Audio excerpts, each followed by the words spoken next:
नमाजी तो है, मतलब कितनी आसानी से कह दिया जाता है नमाजी तो है। भाई किसी के पीछे भी पढ़ लेंगे, नमाजी तो है। जैसे कि आप जो है तो कहेंगे भाई मस्जिदी तो है, या कोई कहेगा भाई यहाँ पर गाने मत बजाओ या डीजे मत बजाओ क्योंकि यहाँ मस्जिद है, तो अगर आप कहें मस्जिदी तो है। या अगर कोई जो है किसी MP MLA हो कोई और उसका फोन आए और आपसे वो बात कराना चाहे कि जी MP साहब बात करना चाहते हैं, आप कहते हैं MP तो है।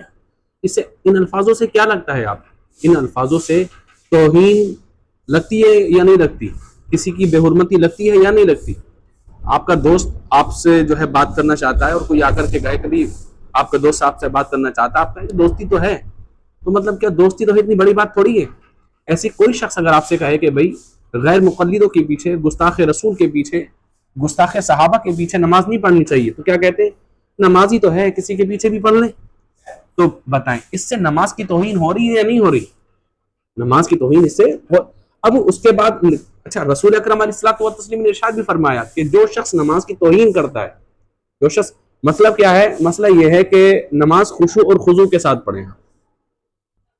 तो अब किसी ने पूछा कि अगर सर से टोपी उतार करके अगर खुशू खुजू होता है, मतलब कुछ लोगों को होता है हेडेक का मर्ज होता है, तो अगर वो टोपी लगाते हैं सर पर तो उनको जो है सर में दर्द होने लगता है। मैंने भी एक शख्स को ऐसे को देखा, बगैर टोपी की नमाज पढ़ा करता था वो, तो जब सर पे टोपी लगाने की कोशिश की जाती तो एकदम ऐसा हो जाता था, एकदम बिल्कुल नर्वस हो जाता था, बहुत ज्यादा परेशान सा हो जाता था। तो पूछते क्या बात, तो कहता सर में दर्द होता है। तो मसला यह है कि अगर कोई शख्स किसी मजबूरी के तहत अगर बिना टोपी के नमाज पढ़ रहा है तो उसकी नमाज बिल्कुल बिला किसी कराहत के हो जाएगी। लेकिन अगर कोई शख्स नमाज को हल्की समझ करके बगैर टोपी के पढ़ रहा है कि नमाजी तो है, तो उसकी नमाज तो फासिद होगी होगी, बल्कि वो ईमान से भी खारिज हो जाएगा। क्योंकि रसूल अकरम अलैहिस्सलातु वस्सलाम ने फरमाया कि नमाज को हल्का जानना ये इंसान को कुफ्र की जानिब ले जाता है और इंसान इस्लाम से खारिज हो जाता है। नमाज को छोटी चीज, नमाज इतनी बड़ी चीज है कि हजरत जिब्राईल अलैहिस्सलाम के हाथ अल्लाह तबारक व तआला ने लेकर के नहीं भेजा नमाज को। नमाज की बारी आई तो रब तबारक व तआला ने पूरे आसमान को सजाया, फरिश्तों की बारात अल्लाह तबारक व तआला ने जमीन पर भेजी और हजरत जिब्राईल अलैहिस्सलाम ने प्यारे आका सल्लल्लाहु अलैहि वसल्लम के कदमों को, आपके तलवों को चूमा।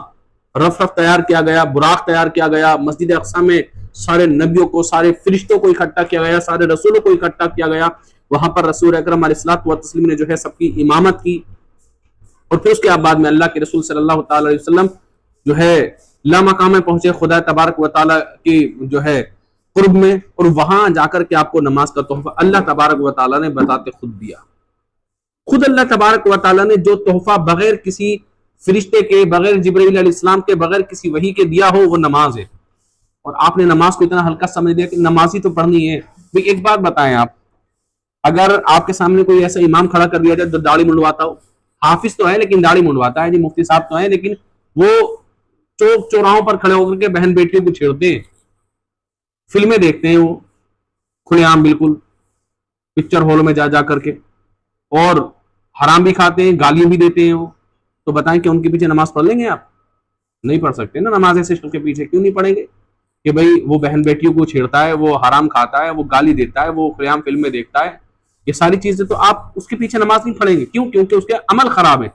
अच्छा एक बात बताएं, अगर किसी ने किसी की बहन बेटी को छेड़ दिया, झूठ बोल दिया, हराम खा लिया, तो ईमान से खारिज हो जाता है वो ईमान से खारिज नहीं होता, फिर भी आप उसके पीछे नमाज नहीं पढ़ते। क्यों? क्योंकि उसके अमल अच्छे नहीं है। और जिसका अकीदा ही अच्छा नहीं हो, जो रसूल अकरम अलैहिस्सलातु वस्सलाम की शान में गुस्ताखियां करता हो, रसूल अकरम अलैहिस्सलातु वस्सलाम को जो है अपने छोटे भाई से भी ज्यादा कमतर मानता हो, जो रसूल अकरम अलैहिस्सलातु वस्सलाम की शान में तरह तरह की गुस्ताखियां आपकी तकसीर शान में लगा हुआ हो, तो बताएं अगर वो आपका इमाम का हो तो क्या उसके पीछे नमाज पढ़ सकते हैं? बड़ी आसानी से कह देते हैं नमाज ही तो पढ़नी है। नमाज इतनी हल्की चीज नहीं जितना आपने बना दिया। लोअर में, कच्छों में जाकर के खड़े हो गए नमाजें पढ़ने के लिए, बगैर टोपी के आस्तीन ऊपर को चढ़ा करके और बिल्कुल फौलादी बन करके गंदे कपड़ों में जाकर के खड़े हो गए नमाजें पढ़ने के लिए। नमाज ही तो पढ़नी है भाई, ये जुमला ना बोला कर अल्लाह के वास्ते। ये कम से कम इतना इल्म तो हासिल करें ना कि आपको ये पता चल जाए कि ईमान क्या है और बेईमानी क्या है।